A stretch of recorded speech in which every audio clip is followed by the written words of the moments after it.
Hello all, coordination compounds ഉള്ള ചാപ്റ്ററിൽ വളരെയധികം കൺഫ്യൂഷൻ സൃഷ്ടിക്കുന്ന ഒരു ടോപ്പിക്കാണ്, അല്ലെങ്കിൽ കുട്ടികൾ എപ്പോഴും ഗ്രാസ്പ് ചെയ്യാൻ ബുദ്ധിമുട്ടാണ് എന്ന് അഭിപ്രായപ്പെടുന്ന ഒരു ടോപ്പിക്കാണ് ഒപ്റ്റിക്കൽ ഐസോമെറിസം. നമുക്ക് ഈ ടോപ്പിക്ക് ഒന്ന് സിംപ്ലിഫൈ ചെയ്തേക്കാം. ഒപ്റ്റിക്കൽ ഐസോമെറിസം എന്തുകൊണ്ടുണ്ടാവുന്നു എന്ന് നിങ്ങൾക്കറിയാം. എന്തുകൊണ്ടാ?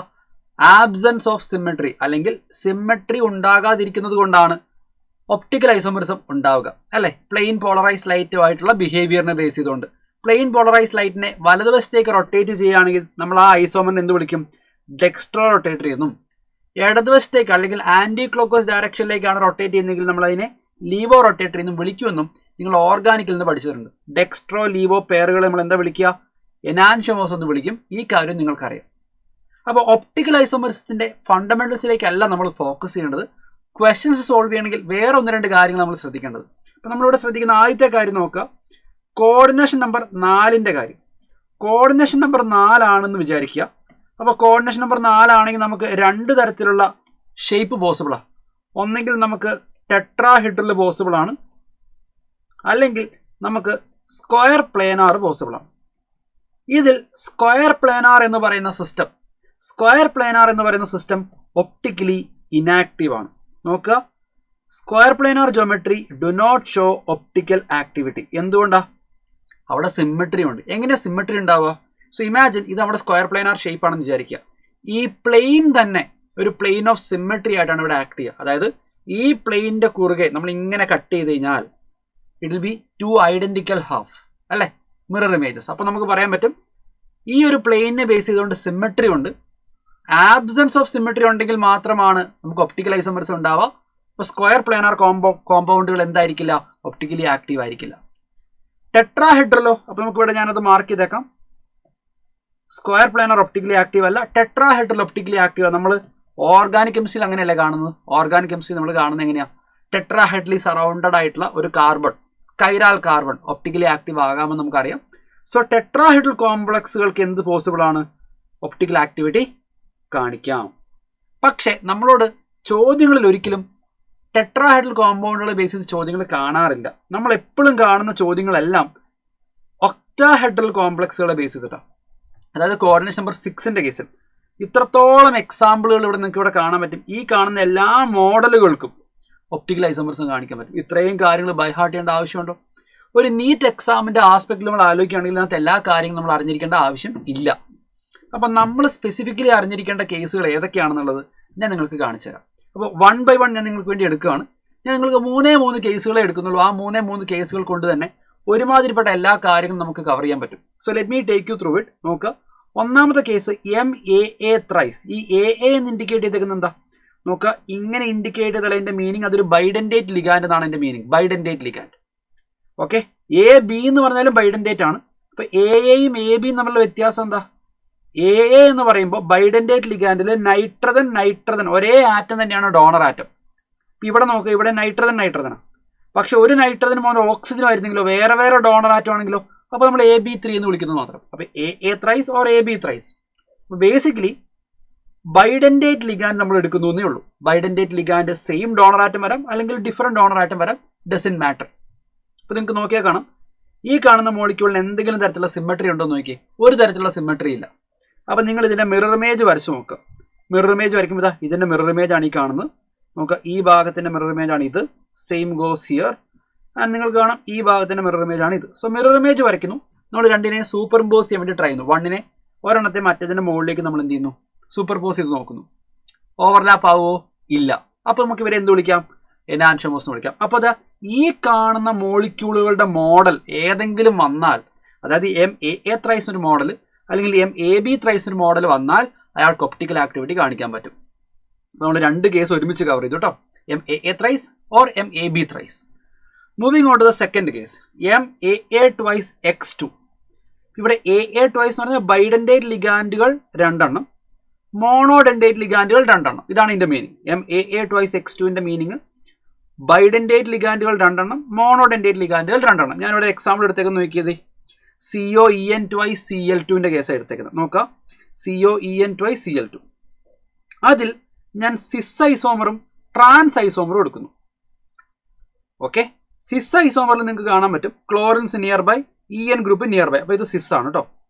ഇതിന്റെ മിറർ ഇമേജ് ഞാൻ വരച്ചു നോക്കി. മിറർ ഇമേജ് രണ്ടും നോൺ സൂപ്പർ ഇമ്പോസിബിൾ മിറർ ഇമേജാ. എന്ന് പറഞ്ഞാൽ സിസ് ഐസോമർ എന്താണ്? ഒപ്റ്റിക്കലി ആക്റ്റീവ് ആണ്. അതേസമയം ട്രാൻസിന്റെ കേസിൽ നിങ്ങൾക്ക് നോക്കിയാൽ കാണാം. നോക്കുക, ഇതൊരു പ്ലെയിൻ ഓഫ് സിമെട്രി അല്ലേ? നോക്കിയേ, ഇങ്ങനെ ഒരു പ്ലെയിൻ അങ്ങ് പാസ് ചെയ്ത് നോക്കുക, ഇങ്ങനെ. അപ്പോൾ അത് രണ്ട് ഈക്വൽ ഹാഫ് ഫുൾ ആയിട്ട് തിരിക്കുന്നുണ്ടല്ലോ. അപ്പോൾ ഈ മോളിക്യൂളിന് സിമെട്രി ഉണ്ട്. നമ്മൾ വേണമെങ്കിൽ മിറർ ഇമേജ് വരച്ച് നോക്കിക്കഴിഞ്ഞാൽ ഇത് എക്സാക്ട് ഡിറ്റോ കോപ്പിയാണ് ഇപ്പുറത്തും വരിക. അപ്പോൾ ഇതിനടുത്ത് ഇതിന്റെ മോളിൽ വെച്ചാൽ ഓവർലാപ്പ് ആവും. അപ്പോൾ trans isomer is optically inactive. നിങ്ങളുടെ നീറ്റ് എക്സാമിൽ ഏറ്റവും കൂടുതൽ ചോദിക്കപ്പെടുന്ന കേസാണ് ഈ കേസ്. ഇനി നോക്കുക, ഇവിടെ രണ്ട് ക്ലോറിൻ ആണല്ലോ. ഒരു ക്ലോറിനും ഒരു ബ്രോമിൻ ആണെങ്കിലും ബിഹേവിയർ സെയിം തന്നെയായിരിക്കും. ഒരു ക്ലോറിൻ ഒരു ബ്രോമിൻ വന്നാലും സെയിം ബിഹേവിയർ. അതുകൊണ്ടാണ് ഞാൻ ഇവിടെ ഇങ്ങനെ മാർക്ക് ചെയ്തേക്കുന്നത്. MAA twice X2, MAB twice XY എന്നൊക്കെ എടുക്കാം നമുക്ക്. ഇപ്പം ഇവിടെ AA twice വരാം, ഇവിടെ X2 വരാം, XY വരാം. ബട്ട് നോക്കുക, രണ്ട് ബൈഡൻറ്റേറ്റ് ലിഗാൻഡ്, രണ്ട് മോണോഡൻറ്റേറ്റ് ലിഗാൻഡ് എന്നുള്ള മോഡലിൽ വന്നാൽ അയാൾക്ക് ഒപ്റ്റിക്കൽ ഐസോമറിസം പോസിബിൾ ആണ്. അതിൽ തന്നെ സിസ് ആണ് optically active, trans optically inactive. ഇവിടെ നിന്ന് തന്നെ പലതരത്തിലുള്ള ചോദ്യങ്ങൾ വരാം. അപ്പം നിങ്ങൾക്ക് ഇങ്ങനെ ഒരു ചോദ്യം വന്നു എന്ന് വിചാരിക്കുക. For example, MAA twice B2 എന്നുള്ള ഒരു മോഡൽ മോളിക്യൂൾ. ഈ മോളിക്യൂളിന് ജോമെട്രിക്കൽ ഐസോമേഴ്സ് എത്ര ഉണ്ടെന്ന് ചോദിച്ചാൽ നമുക്ക് പറയാം answer 2. Geometrical isomers 2. Okay, optical isomers എത്ര ഉണ്ടെന്ന് വെച്ചാൽ അതും 2. ഏതൊക്കെ ഒപ്റ്റിക്കൽ ഐസോമേഴ്സ്? സിസിന്റെ 2 വെറൈറ്റീസ്, ഒരെണ്ണം ഡെക്സ്ട്രോയും ഒരെണ്ണം ലീവോയും ആയിരിക്കും. അപ്പോൾ ഒപ്റ്റിക്കൽ ഐസോമേഴ്സിന്റെ എണ്ണം ചോദിച്ചു കഴിഞ്ഞാൽ, ഐസോമേഴ്സിന്റെ എണ്ണം ചോദിച്ചാൽ അതും 2 ആണ്. ഇനി നിങ്ങളോട് ടോട്ടൽ സ്റ്റീരിയോ ഐസോമേഴ്സ് ചോദിച്ചു എന്ന് വിചാരിക്കുക. ടോട്ടൽ സ്റ്റീരിയോ ഐസോമേഴ്സ് അങ്ങനെയാണെങ്കിൽ ആൻസർ ഓപ്ഷൻ വാല്യൂ ആൻസർ 3 ആയിരിക്കും. അതെങ്ങനെയാ നോക്കുക, ഒപ്റ്റിക്കലി ആക്റ്റീവ് ആയിട്ടുള്ള സിസിന്റെ 2 വെറൈറ്റി, ഒപ്റ്റിക്കലി ഇനാക്റ്റീവ് ആയിട്ടുള്ള ഒരു ട്രാൻസും ഒപ്റ്റിക്കലി ആക്റ്റീവ് ആയിട്ടുള്ള 2 സിസ് മോഡലുകളും, ഒന്ന് ഡെക്സ്ട്രോ ഒന്ന് ലീവോ. അപ്പോൾ ടോട്ടൽ സ്റ്റീരിയോ ഐസോമേഴ്സിന്റെ എണ്ണം 3 ആയിരിക്കും. അപ്പോൾ ഇതിനകത്ത് ഏത് രീതിയിലുള്ള ചോദ്യങ്ങൾ വരാം? ജോമെട്രിക്കൽ ഐസോമേഴ്സ് എത്ര, ഒപ്റ്റിക്കൽ ഐസോമേഴ്സ് എത്ര, ടോട്ടൽ സ്റ്റീരിയോ ഐസോമേഴ്സ് എത്ര എന്നുള്ള ചോദ്യങ്ങൾ നിങ്ങൾക്ക് എക്സ്പെക്ട് ചെയ്യാം. ഓക്കെ, ഇനി going on to the third case. MABCDEF എന്ന് പറഞ്ഞാൽ 6 ലിഗാൻഡുകളുണ്ട്, 6 എണ്ണവും വേറെ വേറെയാണ്. നിങ്ങൾ ഓർഗാനിക്കിൽ കണ്ടിട്ടുള്ള ഒരു കാര്യമുണ്ട്, ഒരു കാർബണിന്റെ മുകളിലുള്ള 4 ഗ്രൂപ്പും വേറെ വേറെ ആണെങ്കിൽ നമ്മൾ അതിനെ കൈറാൽ കാർബൺ എന്നല്ലേ വിളിക്കുക. അതുപോലെ ഇവിടെ നിങ്ങൾ നോക്കുക, ഈ പ്ലാറ്റിനത്തിന്റെ മുകളിലുള്ള 6 ലിഗാൻഡുകളും സെപ്പറേറ്റ് ഡിഫറെന്റ് ലിഗാൻഡുകളാണ്. അങ്ങനെയാണെങ്കിൽ ഇതും ഒരു കൈരാൽ സെന്റർ ആണ്. കൈരാൽ കാർബൺ അല്ല എന്ന് മാത്രം, കൈരാൽ സെന്റർ ആണ്. അപ്പോൾ MABCDEF എന്നുള്ള ഈ ഫോമിലേക്ക് നമുക്ക് 15 ജോമെട്രിക്കൽ ഐസോമേഴ്സ് ഉണ്ട്. There are 15 geometrical isomers. ഈ 15 എണ്ണത്തിൽ all are optically active. ഈ 15 എണ്ണത്തിൽ 15 എണ്ണം ഒപ്റ്റിക്കലി ആക്റ്റീവ് ആണ്. 15 എണ്ണത്തിനും ഡെക്സ്ട്രോ ലീവോ പെയറുകൾ ഉണ്ടായിരിക്കും. ഈ കേസുകളാണ് ഏറ്റവും കൂടുതലായി നിങ്ങളുടെ നീറ്റ് എക്സാമിന് ചോദിക്കപ്പെടുക. അപ്പം നിങ്ങൾക്ക് ഇവിടെ നോക്കിയാൽ കാണാം, ഈ കേസ് നമ്മൾ കണ്ടു, ഇത് നമ്മൾ കണ്ടു. ഇവിടെ X2 വരാം, XY എന്നുള്ള വ്യത്യാസം മാത്രം. ഇവിടെ AB വരാം. നമ്മളിത് ഈ 4 എണ്ണം നമ്മുടെ ഒരൊറ്റ മോഡലായിട്ട് നമ്മൾ കണ്ടതാണ്. MAA ത്രൈസ് നമ്മൾ കണ്ടതാണ്, MAB ത്രൈസ് നമ്മൾ കണ്ടത്. ഇത് രണ്ടും നമ്മൾ ഒരുമിച്ച് പഠിച്ചതാണ്. അപ്പോൾ നോക്കുക, ഈ ഒരു ലിസ്റ്റിലെ മെജോറിറ്റി നമ്മൾ ഓൾറെഡി കവർ ചെയ്ത് കഴിഞ്ഞു. കവർ ചെയ്തു. അപ്പോൾ ഏറ്റവും കൂടുതൽ ചോദിക്കപ്പെടുക ഈ കേസുകളാണ് നിങ്ങൾ ഓർക്കുക. MABCDEF 15 ഐസോമേഴ്സ് വരുന്ന കേസ് അങ്ങനെ റെയറായിട്ടേ ചോദിക്കുള്ളൂ, എന്നാലും അറിഞ്ഞിരിക്കുക. അപ്പം ഞാൻ നിങ്ങൾക്ക് വേണ്ടി ഒരു ചീറ്റ് ഷീറ്റ് ക്രിയേറ്റ് ചെയ്തിട്ടുണ്ട്. ചീറ്റ് ഷീറ്റ് ഇതാണ്. അപ്പോൾ നിങ്ങൾ ഓർക്കുക, MAA thrice or AB thrice നമുക്ക് 2 ഒപ്റ്റിക്കൽ ഐസോമേഴ്സ് ഉണ്ടാവും, ഒരു ഡെക്സ്ട്രോ ഒരു ലീവോ. MABCDEF ആണെങ്കിൽ 15 ജോമെട്രിക്കൽ ഐസോമേഴ്സ് ഉണ്ടാവും, 15 എണ്ണം ഒപ്റ്റിക്കലി ആക്റ്റീവ് ആണ്. MAA twice X2, MAA twice XY, MAB twice X2, MAB twice XY അങ്ങനെയുള്ള, അതായത് 2 ബൈഡൻറ്റേറ്റ് ലിഗാൻഡ് 2 മോണോഡൻറ്റേറ്റ് ലിഗാൻഡ് എന്നുള്ള ഫോർമാറ്റിൽ വരികയാണെങ്കിൽ അതിൽ സിസ് ആണ് ഒപ്റ്റിക്കലി ആക്റ്റീവ്. സിസിന് ഡെക്സ്ട്രോ ലീവോ ഐസോമർ പെയറുകൾ ഉണ്ടാവും, എനാൻഷോമറിക് പെയറുകൾ ഉണ്ടാവും. ട്രാൻസ് ഒപ്റ്റിക്കലി ഇനാക്റ്റീവ് ആണ്.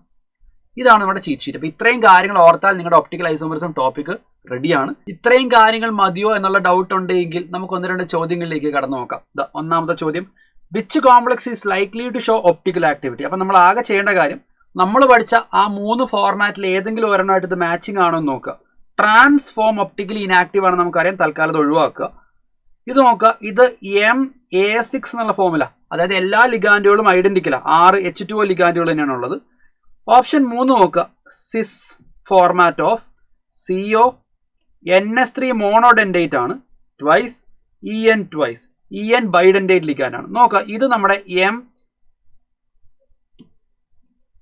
എ ട്വൈസ് B2 എന്നുള്ള ഫോമുമായിട്ട് മാച്ചിങ് ആണ്. യെസ്, രണ്ട് മോണോഡെൻറ്റേറ്റ്, രണ്ട് ബൈഡെൻറ്റേറ്റ് എന്നുള്ള ഫോമുമായിട്ട് മാച്ചിങ് ആണ്. ഡയറക്റ്റ് ആയിട്ട് നമുക്ക് ആൻസർ സെലക്ട് ചെയ്യാം. That will be option 3. Easy.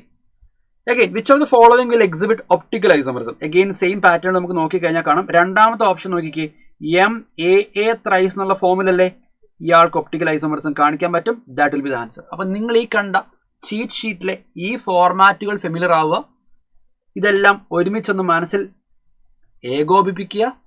Enough. Okay, so optical isomerism എന്നുള്ള ടോപ്പിക്ക് നമുക്ക് ഇവിടെ വൈൻഡപ്പ് ചെയ്യാം. മറ്റൊരു സെഷനുമായിട്ട് ഇനിയും കാണാം. നിങ്ങൾക്ക് ഇതുപോലെ ഡൗട്ട് ഉള്ളതോ അല്ലെങ്കിൽ കൺഫ്യൂസിംഗ് ആയിട്ടുള്ള ടോപ്പിക്കുകൾ ഉണ്ടെങ്കിൽ നിങ്ങൾക്ക് വീഡിയോയുടെ താഴെ കമന്റിൽ മെൻഷൻ ചെയ്യാം. We will take it up and നമുക്ക് മറ്റൊരു സെഷനിൽ കാണാം. Until next time.